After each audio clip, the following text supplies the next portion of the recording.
Every time we fail, some part of us exhales in relief. The part that fears change more than pain. The one whispering, familiar suffering is safer than unfamiliar joy. No, it's not laziness. It's not a lack of motivation. It's war. A real, messy psychological war between what we think we want and what our nervous system decided is safe. We say we want success, but success smells foreign, and foreign feels dangerous. We say we're looking for love, but real, steady, quiet love, it sounds off, like a wrong note in a song we know by heart. So we flinch before we even feel it. From what? Warmth? So we choose chaos, because chaos is familiar, a home where the chairs fly, but at least you know where they land. And that's why we keep wrecking everything we claim to want, because the brain, our brilliant little saboteur, thinks it's saving our lives. So now the question is, are we really starting over or just hitting repeat? We, humans, we always want something. To be better, happier, stronger, freer. Sounds noble, right? But what if that's just the story our conscious mind tells itself? Because underneath it all, our body has other plans. Not because it hates us, but because it's scared. Scared of change, scared of rejection, scared of disappointment, scared to let go of patterns that once kept us alive. Because back then, chaos meant you were alert, pain meant you still existed, control meant you wouldn't get hurt. And now we call it self-sabotage. But really, it's the same old survival strategy, dressed in modern clothes.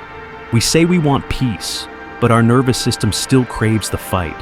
We say we want success, but deep down, some part of us has rehearsed failure so many times, it's become the only ending that feels right.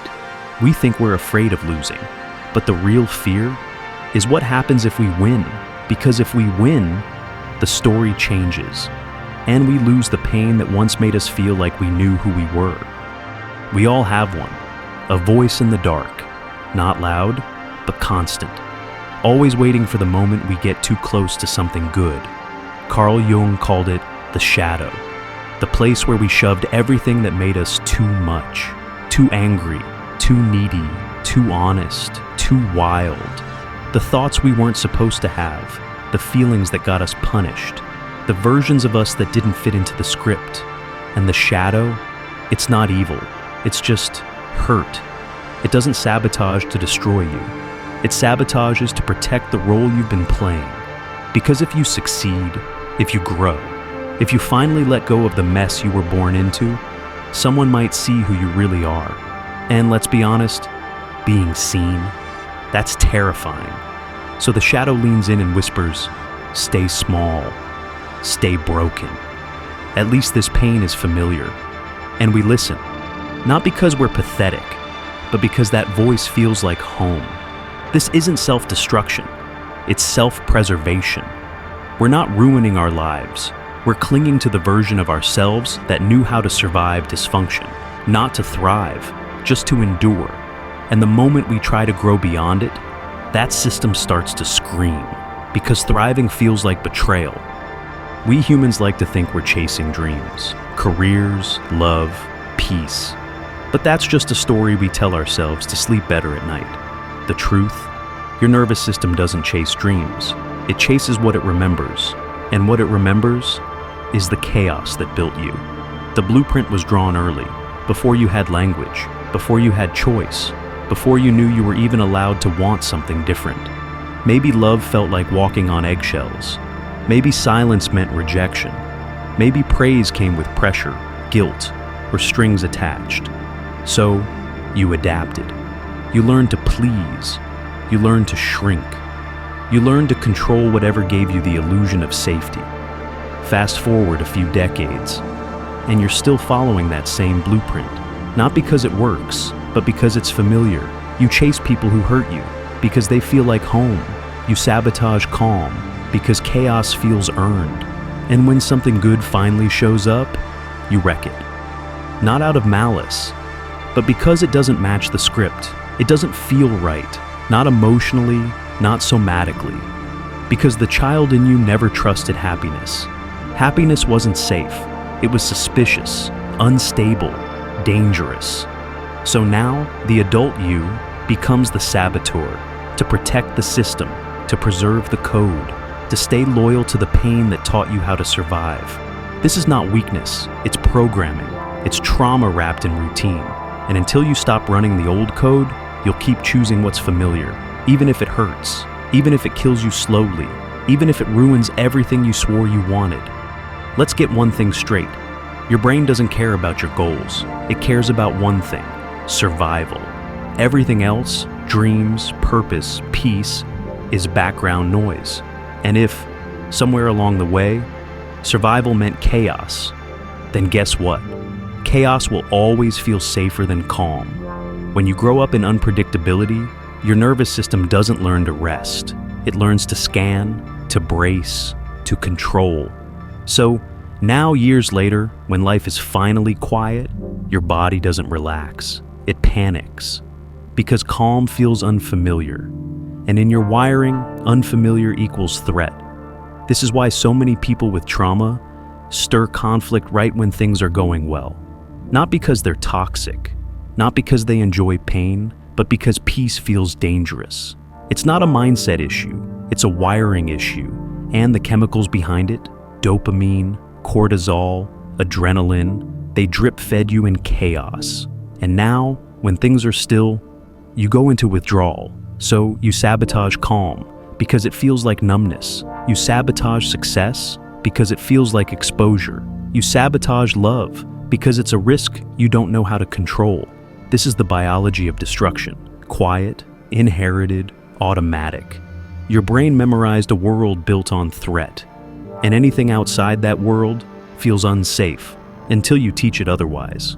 Peter Levine, the guy who created somatic experiencing, he didn't treat trauma by changing people's thoughts. He worked with the body, with breath, with sensation, with movement.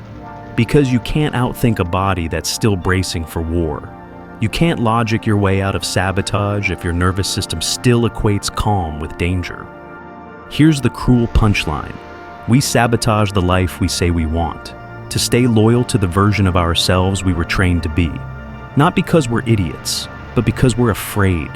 Afraid of becoming someone new, afraid of outgrowing the places we were raised in, afraid of losing people who only know how to love the broken version of us.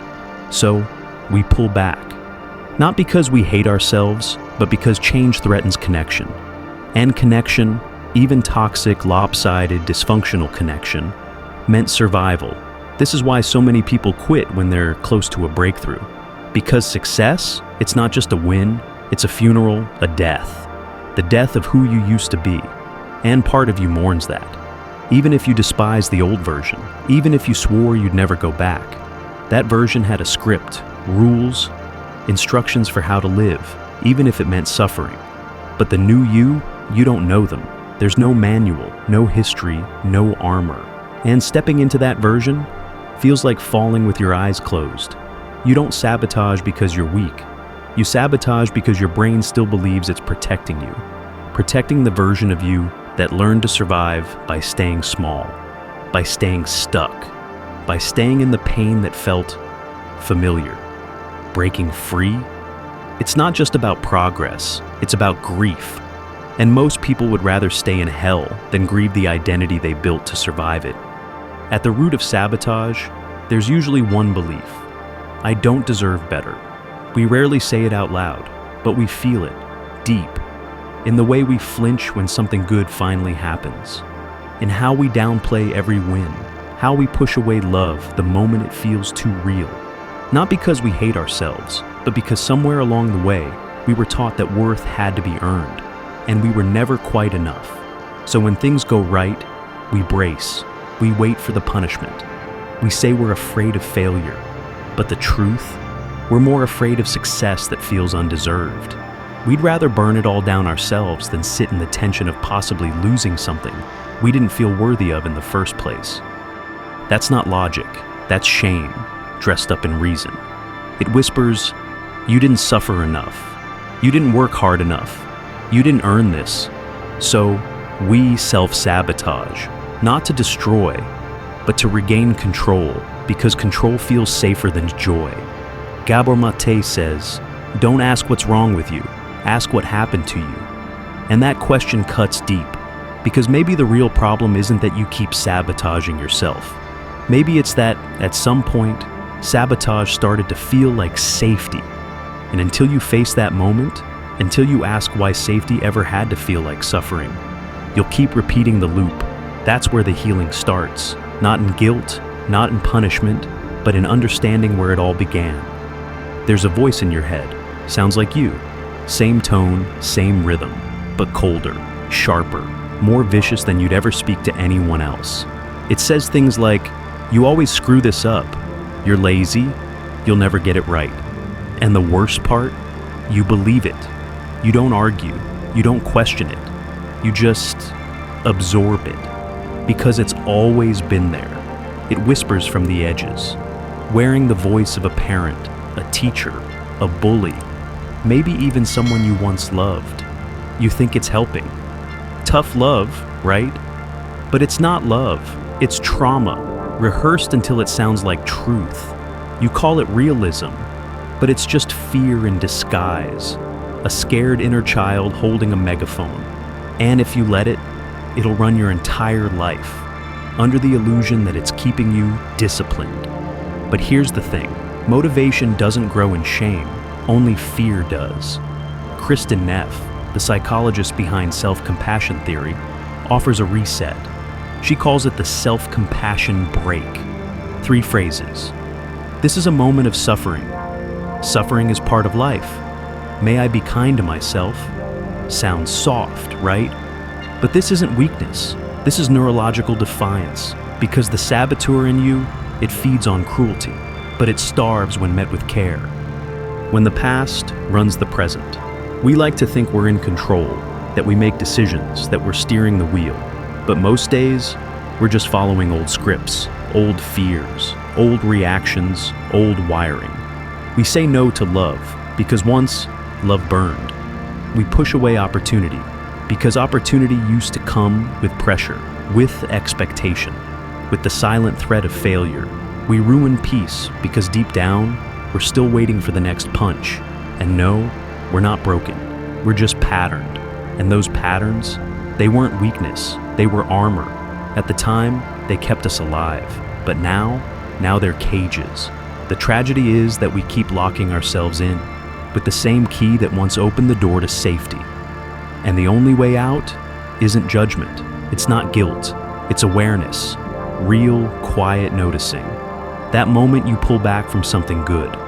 You name it. Not as failure, not as proof that something's wrong with you, but as information.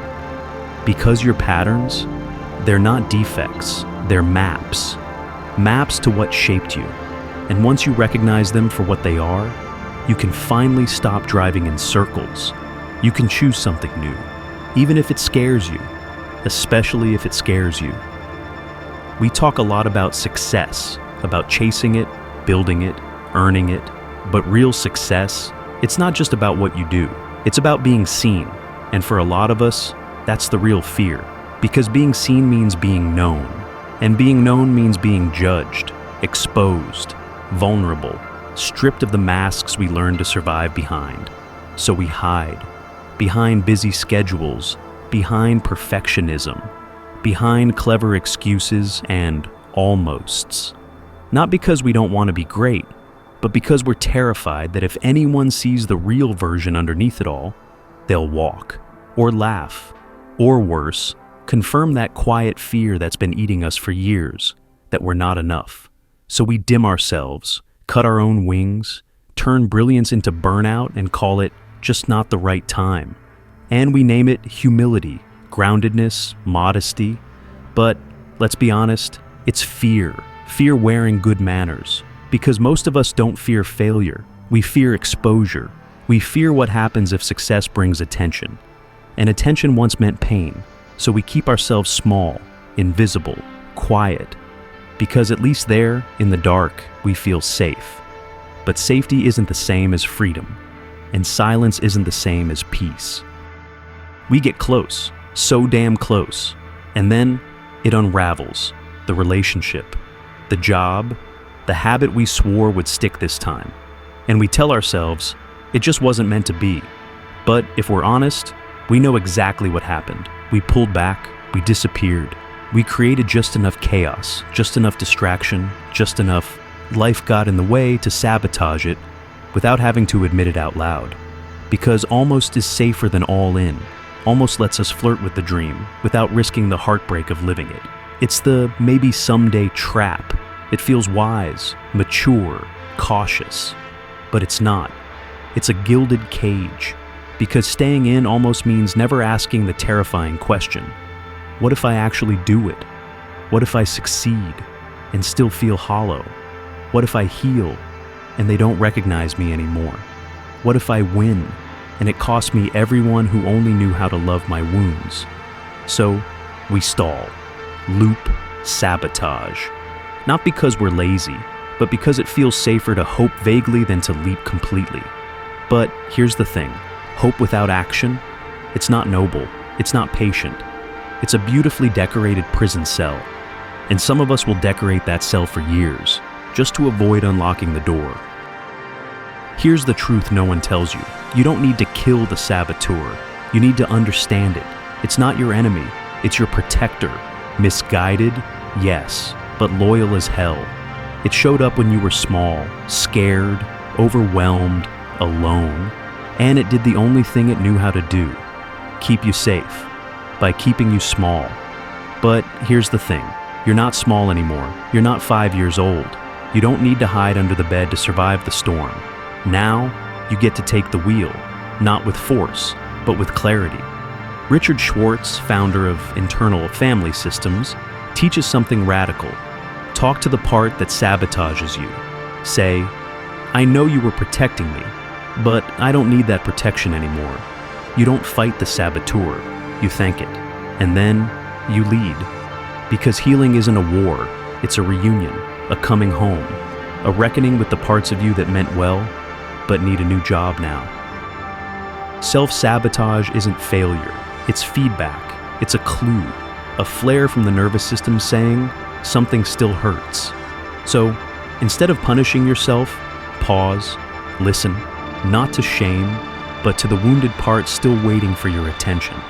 You're not lazy, you're not weak, you're not broken, you're wired, programmed, rehearsed. And all of that can change, not with force, but with awareness, with compassion, with choice. This isn't a story of destruction, it's a story of return to the version of you that wanted to grow before life taught you to shrink, to the part that believed in something more before fear trained you to sabotage. And that part is still here, still waiting, still whispering. And this time, you're not running from it, you're rising into it. So, let me ask you this, have you ever felt it? That quiet pull, that moment where everything's going right, and something in you starts looking for the exit. Do you recognize the voice that ruins things, right when they start to feel real? If any of this hits something in you, drop a comment. Tell me where it shows up in your life. No fluff, no filters, just truth. And if you're curious where we go next, what other hidden patterns will tear apart, what other lies the mind tells to keep you small, hit subscribe, because this was just the beginning.